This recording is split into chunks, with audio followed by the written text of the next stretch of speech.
Khilafah jelas dilarang di Indonesia. Kita bahas bersama dengan sejumlah narasumber kita. Yang pertama kita sapa, ada Islah Bahrawi selaku Direktur Eksekutif Jaringan Moderasi Beragama Indonesia, dan juga ada Pak Abdul Qadir Hasan Baraja selaku pimpinan Khalifatul Muslimin. Assalamualaikum, selamat petang Bapak-bapak.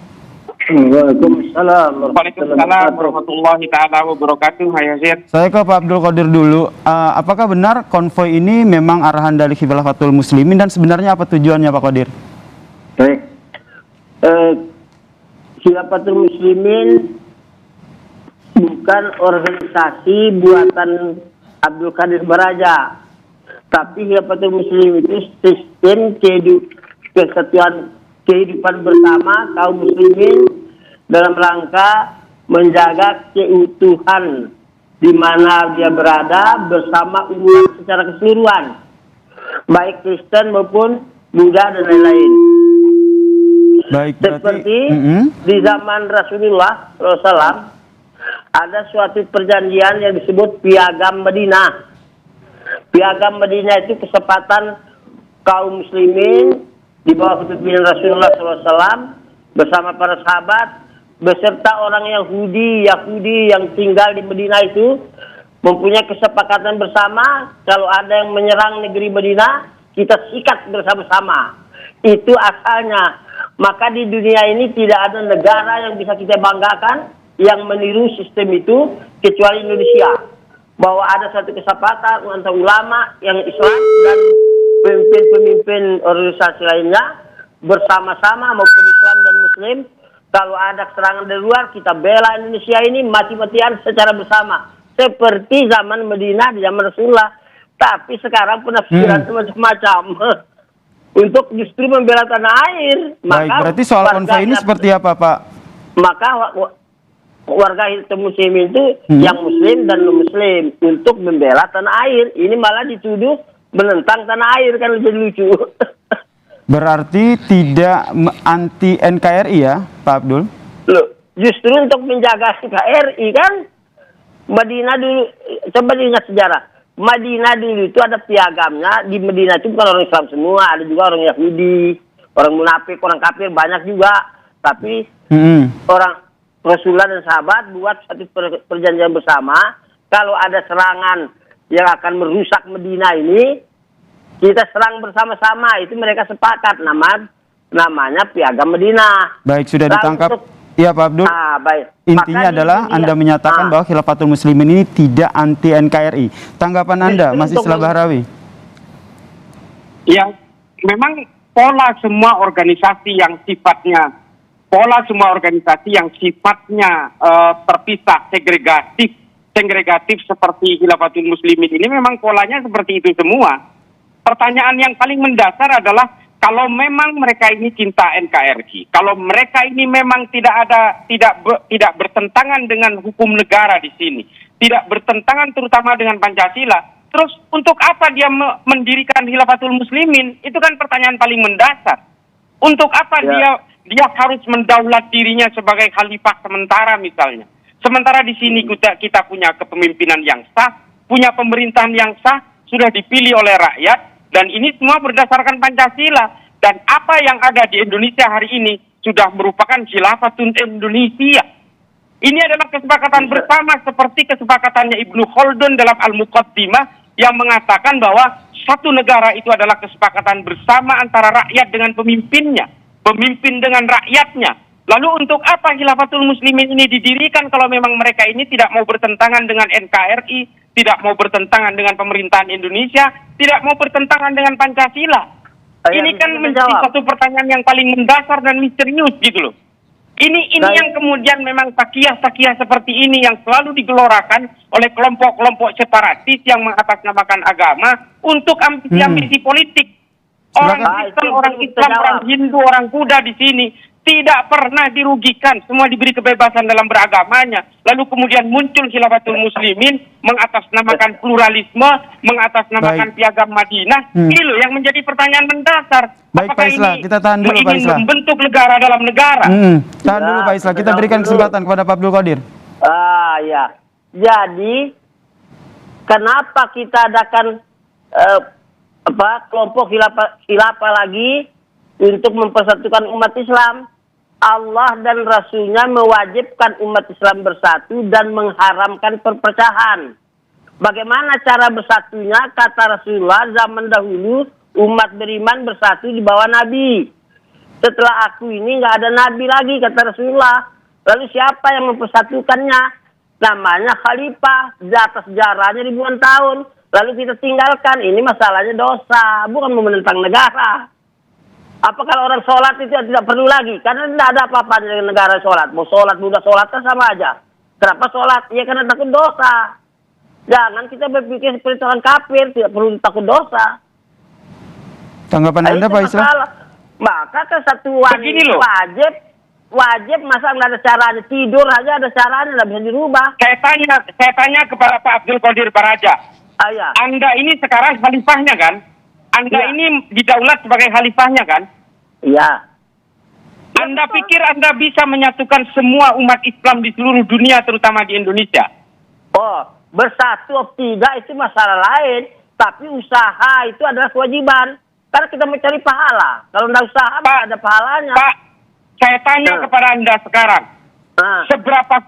Seberapa lebih kuat Anda dibanding dengan Sayyidina Abu Bakar, Sayyidina Umar, Sayyidina Utsman, Sayyidina Ali, yang ternyata tidak bisa menyatukan umat Islam. Bahkan perang sesama umat Islam di zaman itu, pada zaman Khulafaur Rasyidin itu, perang Jamal, perang Siffin, perang Huruf, perang Zab, semua saling bunuh di situ. Baik, itu masalah kejadian. Kita ini bukan membicarakan hasil, yang dibicarakan itu wajib bersatu, caranya bagaimana. Mau berhasil. Nah, persoalannya Anda hari ini. Aja ngomong. Pak Islah, tahan dulu, Pak Islah. Persoalannya Anda hari ini menyatakan sebagai khalifah, lalu Anda kemudian bisa menarik infak dari orang, lalu Anda seolah-olah membuat negara dalam negara. Bukankah Anda ini justru menjadi ajang perpecahan di sini? Anda telah membuat perpecahan sendiri dengan menyatakan bahwa Anda ini khalifahnya. Kan itu pendapat Anda tentang kekhalifahan, bukan pendapat khilafatul muslimin. Sekarang persoalannya, Anda ini dipilih oleh siapa? Anda ini dipilih oleh siapa sebagai khalifah? Saya mau tanya. Kalau mau dibandingkan yang dulu, apa Nabi itu habis dakwah terus dibilang orang gila. Kamu itu orang gila. Padahal dakwanya benar kan? Apa terus tidak jadi kita berdakwah? Bukan masalah. Sekarang bisa tahan dulu, Pak Islah, kita kasih kesempatan kepada Pak Abdul Qadir dulu. Baik. Maka Allah dan Rasulnya mewajibkan kita bersatu, mengharamkan perpecahan, ancamannya neraka. Ancaman ini kita harus laksanakan. Bagaimana cara melaksanakan? Bikin umpamanya satu organisasi dikarang sendiri. Nabi tidak pernah ngarang organisasi untuk bersatunya umat Islam, tapi disebut Nabi pemimpin untuk persatukan umat, berhasil atau tidak berhasil tidak bersalah. Tapi setelah Nabi, khalifah yang untuk persatukan umat itu berhasil tidak berhasil bukan masalah. Maka nabi-nabi sebelum Nabi itu gagal semua. Yang kena banjir, hancur semua kampungnya. Itu bukan masalah. Kalau kita bilang, apa Anda bisa seperti Abu Bakar Siddiq? Apalagi ditanya, apa Anda bisa seperti Nabi? Tidak bisa begitu pertanyaannya. Itu pertanyaan konyol itu. Pak Abdul Qadir, yang ingin saya garis bawahi adalah berarti Khilafatul Muslimin ini mengklaim bahwa tidak anti NKRI dan tidak anti Pancasila, ya Pak Abdul Qadir?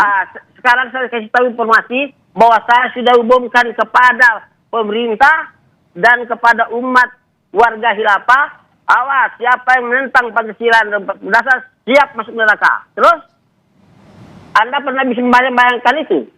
Karena Anda bayangkan khilafah awas berebut negara, kan lain pendapat Anda. Sama, ini kan juga pendapat Anda. Saya mau tanya kepada Anda sekarang, siapa yang menjadikan Anda khalifah? Karena sudah berpuluh kali ulama itu kan sudah sampaikan latar belakangnya. Berpuluh-puluh kali ulama tidak ada yang mau. Terus kalau tidak ada yang mau, kita tidak mau juga. Ya itu kan kata Anda buat bejananya, Anda buat Khilafatul Muslimin, lalu seluruh yang ada di dalam Khilafatul Muslimin itu menunjuk Anda sebagai khalifah. Ini kan sama saja. Ini loh, Anda mengatakan atas nama umat Islam di seluruh Indonesia ingin menyatukan seluruh umat, tapi Anda mendaulat diri Anda sendiri, men-setting semuanya, seolah-olah Anda khalifah. Ini bukan sistem syuro namanya. Pak Kalau Islah, Anda mau sensus seluruh orang di Indonesia ini, belum tentu memilih Anda sebagai khalifah.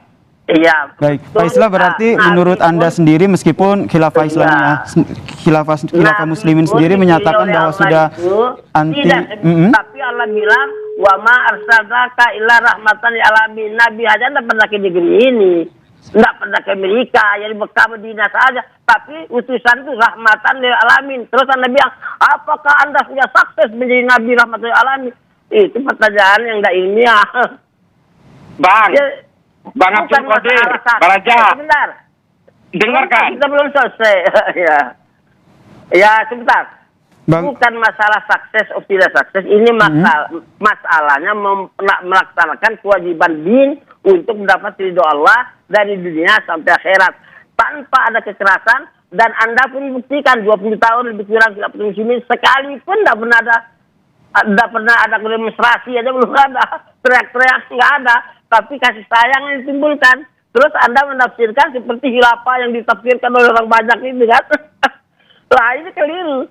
Kenapa Anda datang ke saya, ke depan saya mempertanyakan apa yang dikerjain?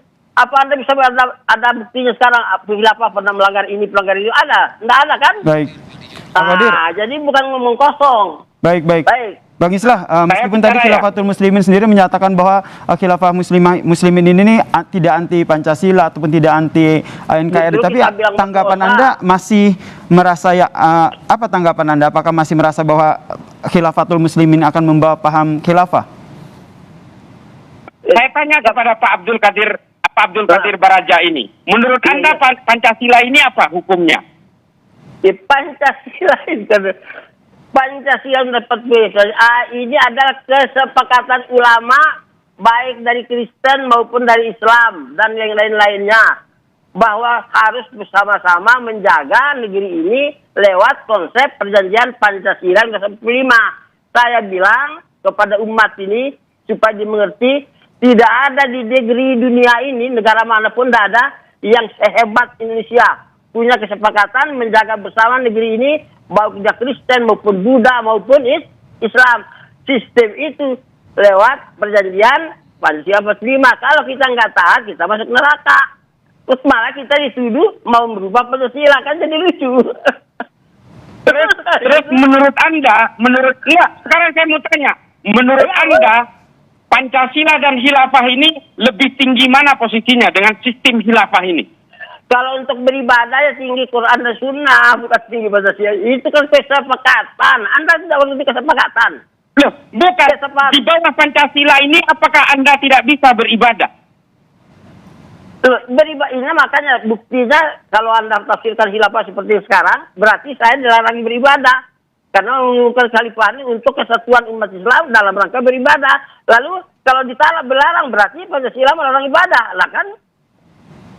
Pak, jadi saya tanya ke Pak Abdul Qadir Baraja. Ini persoalannya adalah Anda seolah-olah ingin menjadi pemimpin umat Islam di sini tanpa dipilih oleh seluruh umat Islam di seluruh Indonesia. Lalu Anda mendaulat sebagai seorang khalifah di sini yang ingin menyatukan seluruh umat Islam dan seluruh orang Kristen, orang Buddha maupun orang Hindu dan seluruh non-Islam di sini di bawah naungan Anda. Lalu menurut Anda Pancasila dan pemerintahan ini fungsinya di mana coba? Silakan dijawab Pak Abdul Qadir.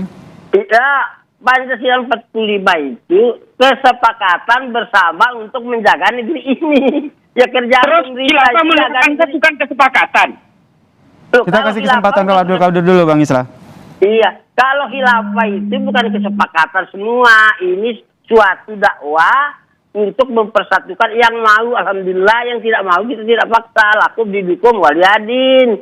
Jadi bukan harus ini kamu harus ikut saya, bukan begitu.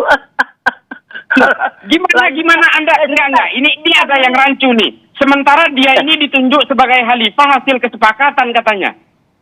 Iya, coba gimana khilafah itu bukan kesepakatan itu gimana sih? Apa sampean ini turun dari langit gitu? Dulu juga khilafah itu kata Nabi, khilafah min haji nubuwati 30 tahun. Setelahnya bukan khilafah lagi, tapi mulkan adol. Setelahnya mulkan jabariyah. Coba semua juga ngaku khalifah.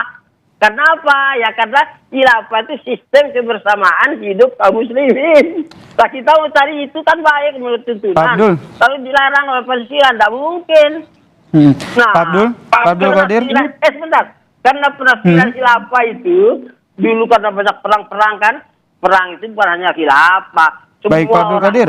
Mau Yahudi juga perang juga, PKI juga perang juga. Perang itu sudah manusia semuanya perang. Jangan itu yang menjadi pandangan sehingga asal khilafah perang, bukan begitu. Pak Abdul Qadir. Ya. Jadi berarti Anda menjamin bahwa berdirinya Khilafatul Muslimin ini tidak akan melanggar aturan yang berlaku, termasuk tidak akan anti Pancasila dan NKRI, meskipun Menak sendiri menyatakan bahwa khilafah jelas dilarang di Indonesia. Kan saya sudah jelas menyatakan tadi, yang melanggar Pancasila 45 itu kepada warga khilafah, saya kira berdosa, masuk neraka. Terus dibilang tidak akan melanggar Pancasila. Bagaimana kita punya pernyataan seperti itu kok? Maka kasihan ya, karena khilafah penafsirannya di pemerintah dan ulama pada umumnya yang gagal menegakkan kekhalifahan itu 1924, itu pandangannya berbeda. Menguatkan khalifah untuk merebut satu kekuasaan negara kan. Baik. Nah, pendapat ini akan kita hapuskan dengan siapa tuh muslimin. Maka sebentar. Saya ke Pak Islah. Pak Islah. Nanti dulu setiap setiap bulan kita umat itu kita edarkan ke seluruh negeri ini supaya orang jangan tertipu dengan penafsiran tadi. Baik, saya ke Pak Islah. Pak Islah, Pak Abdul Qadir sudah menjamin. Tahan dulu Pak Abdul, izin. Iya. Pak Islah. Pak Abdul Qadir sudah menjamin bahwa Khilafatul Muslimin ini akan taat aturan pemerintah, tidak anti NKRI dan tidak anti Pancasila. Apa yang menjadi terus kekhalifahannya Abdul Qadir Baraja ini apa kalau begitu? Dia kan membuat struktur negara dalam negara. Ini jelas bertentangan dengan hukum-hukum normatif di negara kita. Makanya diam. Saya ketika tahan dulu Pak Abdul Qadir, tahan dulu Pak Abdul, silakan. Pak Islah silakan selesaikan dulu. Kita udah tahu strukturnya di setiap daerah-daerah. Ini punya amir-amir daulah ini di setiap wilayah. Bahkan ada amir safar segala macam. Kita sudah tahu ini strukturnya. Saya posisi ada di Brebes. Ini semua sudah kita sedang teliti semua strukturnya seperti apa. Modus-modus kelompok seperti ini memang selalu bertakiah seolah-olah dia berdiam di balik kedamaian. Ini kita tahu kok ini eskalasinya menuju satu abad 2024 nanti kok. Ini adalah modus-modus dari gerakan-gerakan separatis, gerakan segregatif atas nama agama. Ini adalah penunggang-penunggang agama yang sudah terjadi berabad-abad. Ini temuan yang Anda temukan ya? Saya harus mengatakan faktanya seperti itu. Fakta yang Anda temukan. Ini menjadikan dirinya khalifah, menjadi pemimpin. Dia ini ingin menjadi pemimpin tandingan di dalam negara. Ya, sudah. Baik, cukup Pak Islah, silakan Pak Abdul. Nah, pendapat seperti itulah yang mau kita hapus. Pendapat yang disampaikan inilah yang mau kita hapus itu dari Khilafatul Muslimin. Sehingga betul-betul ini hanya kelompok kesatuan Islam berdasarkan ajaran Allah dan Rasul untuk mendapatkan ridho Allah dalam menjaga negeri ini bersama-sama. Baik Pak Abdul. Singkat saja Pak Islah terakhir. Terakhir ya. Perlu diketahui bahwa Khilafatul Muslimin tahun 2014 menyatakan loyalitasnya kepada ISIS di Irak dan Suriah. Ini jelas-jelas punya resiliensi ideologis dengan kekhalifahan di luar negeri yang brutal-brutal itu. Ini tidak boleh bisa dipungkiri. Ini harus bisa dipahami oleh seluruh rakyat Indonesia bahwa Khilafatul Muslimin ini tidak sedamai yang dia suarakan. Ini adalah takiah-takiah yang sudah terima kasih Bapak-Bapak. Karena waktu kita juga terbatas terkait dengan pembahasan kita terkait dengan Khilafatul Muslimin ini. Terima kasih buat waktunya. Terima kasih buat waktunya terkait dengan pembahasan kita pada petang hari ini. Terima kasih kepada Direktur Eksekutif Jaringan Moderasi Beragama Indonesia, Pak Islah Bahrawi, dan juga pemimpin dari Khilafatul Muslimin, Bapak Abdul Qadir Hasan Baraja telah bergabung di Kompas Petang.